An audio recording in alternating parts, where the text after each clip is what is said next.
Fitter TV YouTube channel में आप सभी का एक बार फिर से स्वागत है। हेलो स्टूडेंट्स, आज की वीडियो हर आईटीआई के छात्र के लिए इम्पॉर्टेंट होने वाली है। आईटीआई के ऐसे छात्र जो आईटीआई में पढ़ने वाले हैं, एडमिशन लेने की सोच रहे हैं या पढ़ रहे हैं, या फिर आप पास कर चुके हैं और अभी तक आपने अप्रेंटिसशिप वगैरह नहीं की हुई है। तो देखिए हो क्या रहा है कि 2021 में अप्रेंटिस के जो एक्ट है, नियम है, 1961 के जो नियम है अप्रेंटिस एक्ट के, वो बदलने की तैयारी हो रही है। तो फिलहाल देखिए आपकी स्क्रीन पे एक न्यूज़पेपर की कटिंग है। यहाँ पे फिलहाल दो कटिंग है, मैं स्लाइड बाय स्लाइड के माध्यम से आपको दिखाता जाऊंगा। तो पहले फर्स्ट वाली स्लाइड की बात करते हैं। देखिए इसमें लिखा हुआ है, हाईलाइट भी है, अप्रेंटिस कानून में बदलाव की तैयारी। तो देखिए अभी क्या है, अभी तैयारी हो रही है, ये बदलाव अभी हुए नहीं है, लेकिन ऐसे होने की संभावना है और ज़्यादा से ज़्यादा संभावना है। तो देखिए क्या है, यहाँ पे काफ़ी कुछ लिखा हुआ है। यहाँ पे फिलहाल हम आपको ज़रूरी जो लाइन्स हैं, ज़रूरी अपडेट्स हैं, वो हम आपको बताते हैं। देखिए पहली चीज़ तो यही है कि संसद के मानसून सत्र में फैसला हो सकता है। तो मानसून सत्र इस वक्त चल रहा है, तो इसी बीच फैसला हो सकता है। अब क्या फैसला होना है और किन तथ्यों पे होना है, किन बारीकियों पे होना है, वो ये है।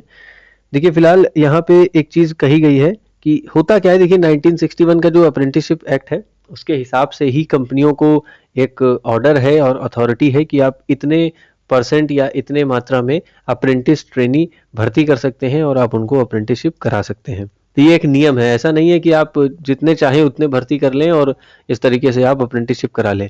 तो ये एक नियम के तहत चलता है। तो इसी तरीके से क्या है, ये जो नया आने वाला है, जो अप्रेंटिसशिप के कानून चेंज होंगे, अगर ये पास हो जाएगा तो इसमें क्या होगा, ज़्यादा संख्या में अप्रेंटिस स्टाफ कंपनियां रख सकेंगी, चाहे वो आपकी प्राइवेट कंपनी हो या कोई आपकी गवर्नमेंट संस्था हो। तो ये सभी पे लागू होगा, एक बार एक्ट में चेंज किया जाएगा और वो सभी के ऊपर लागू हो जाएगा। पहली चीज तो ये कि यहाँ पे देखिए लिखा हुआ है, आसान होंगे नियम। ठीक है, तो हो क्या रहा है, देखिए लिखा हुआ है, प्रस्तावित अप्रेंटिस कानून में कंपनियों के लिए नियम काफी सरल हो जाएंगे। जैसे कि इस वक्त काफी कठिन है, कई सारे डॉक्यूमेंट्स और काफी जटिलताएं हैं, तो उनको थोड़ा सा आसान किया जाएगा। तो फिलहाल और एक अच्छी चीज है कि इसके अलावा विदेश में यदि कंपनी का कारोबार है, तो उस अप्रेंटिसशिप ट्रेनी को, यानी बच्चे को, आप विदेश भी भेज सकते हैं अप्रेंटिसशिप के लिए। वो भी अनुमति मिलेगी, जो कि इस समय नहीं है किसी कंपनी को।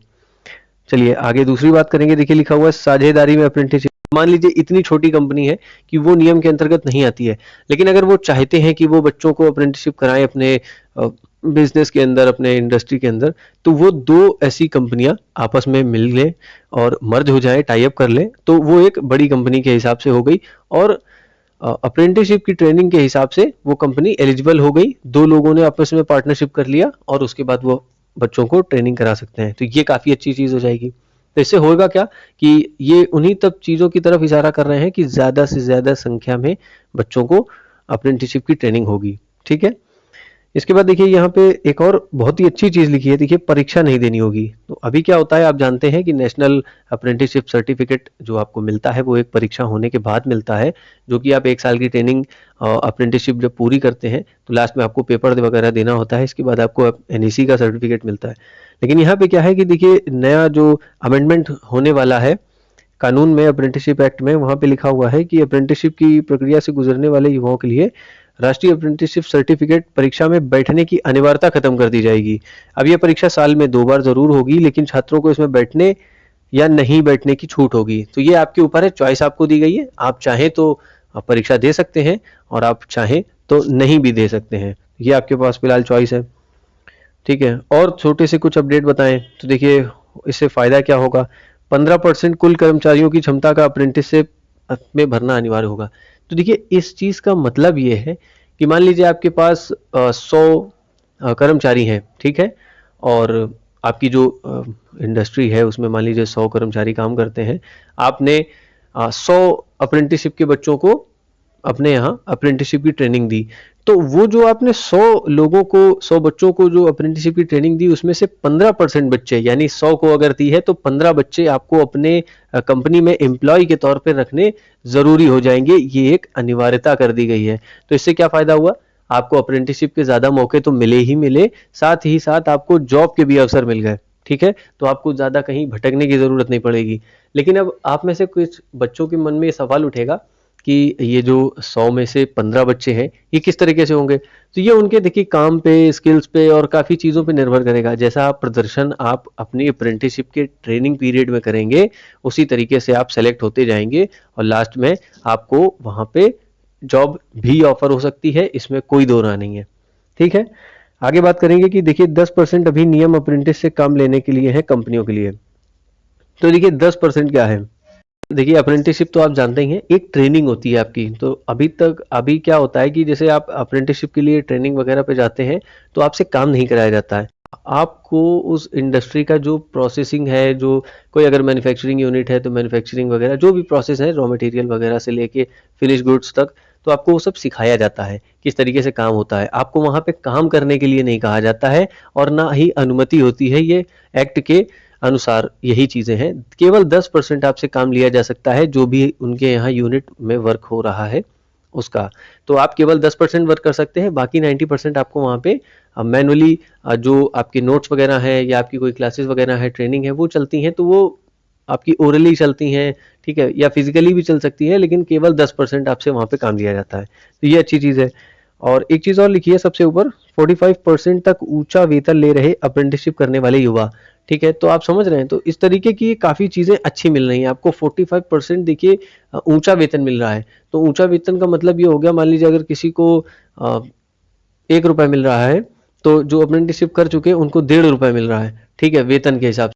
एक चीज़ और है, देखिए 1 साल में 20 लाख युवाओं को अप्रेंटिसशिप, ये भी अच्छी चीज़ है। ये काफ़ी उच्चतम स्तर पे ये आंकड़े हैं कि अगर इस तरीके के नियम आ जाएंगे तो आपको 1 साल में 20 लाख युवाओं को अप्रेंटिसशिप कराने का इनके पास एक आंकड़ा आ जाएगा, तो जो कि बहुत ही अच्छी चीज़ है, अच्छी बात है। और फिलहाल तो ये जो आपकी न्यूज़ है ये सुनने में काफ़ी अच्छी लग रही है।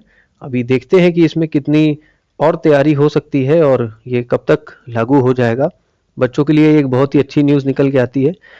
आइए बात करते हैं देखिए दूसरी न्यूज़ की। इस वक्त आपके स्क्रीन पे दूसरी कटिंग है न्यूज़पेपर की। देखिए लिखा हुआ है, रेलवे में अब अप्रेंटिसों की भर्ती जीएम स्तर पे होगी।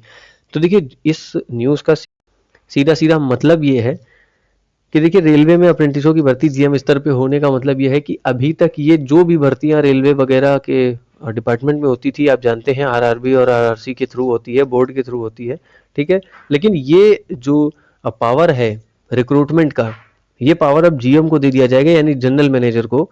तो होगा क्या कि देखिए आपने मान लीजिए रेलवे से अप्रेंटिसशिप किया, तो जीएम को ये पावर हो जाएगा कि उनमें से वो कुछ बच्चों को जॉब दे सकते हैं रेलवे में, ठीक है। तो रेलवे में जॉब लेने का मतलब आप समझ रहे हैं कि आप एज अ एम्प्लॉय हो गए रेलवे के और आप गवर्नमेंट एम्प्लॉय हो गए, ठीक है। तो वो आपके लिए काफ़ी अच्छी चीज़ हो जाएगी आपको। और लेकिन क्या है, इसका जो भी प्रोसेस वगैरह है फिलहाल अभी तो कुछ क्लियर नहीं है, कि क्योंकि अभी यही चीज़ क्लियर नहीं है कि अभी जीएम के हाथ में आएगा या नहीं, लेकिन इस तरीके की बातें आ रही हैं। तो संभावना लग रही है कि ये सब होगा आगे जाके, और अच्छी चीज़ है, बच्चों के लिए ज़रूर होना चाहिए, काफ़ी सही चीज़ है। तो काफ़ी देखिए यहाँ पे जैसे लिखा हुआ है कि आवासों में लगाए जाएंगे एसी, कूलर, इलेक्ट्रिक पॉइंट वगैरह। तो देखिए काफ़ी चीज़ें हो रही हैं आप सभी के लिए, आपके अच्छे भविष्य के लिए। तो मुझे लगता है कि संभावनाएं ज़्यादा हैं, 80%, 85% समथिंग संभावनाएं हैं।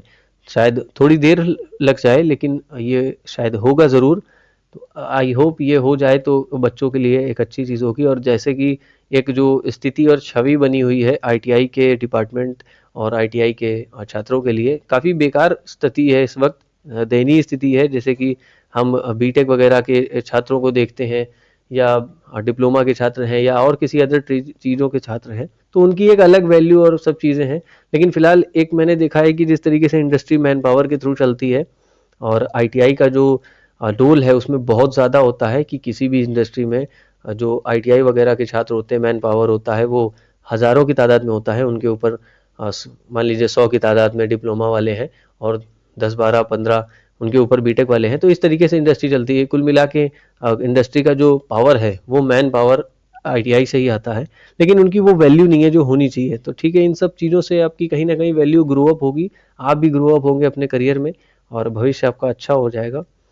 तो यही फ़िलहाल आप सभी के लिए अपडेट थी। आई होप मैंने आपको ये जो अपडेट दी है आपको अच्छी लगी होगी। अगर इस बारे में आपके कोई डाउट्स हैं या आप कोई सवाल पूछना चाहते हैं तो कमेंट बॉक्स में कमेंट करें। चैनल को सब्सक्राइब करें, बेल आइकन को ज़रूर प्रेस करें। अगर आप ज़्यादा से ज़्यादा इन्फॉर्मेशन चाहते हैं तो हमारे फिटर टीवी टेलीग्राम चैनल पे आके ज्वाइन कर सकते हैं हमें।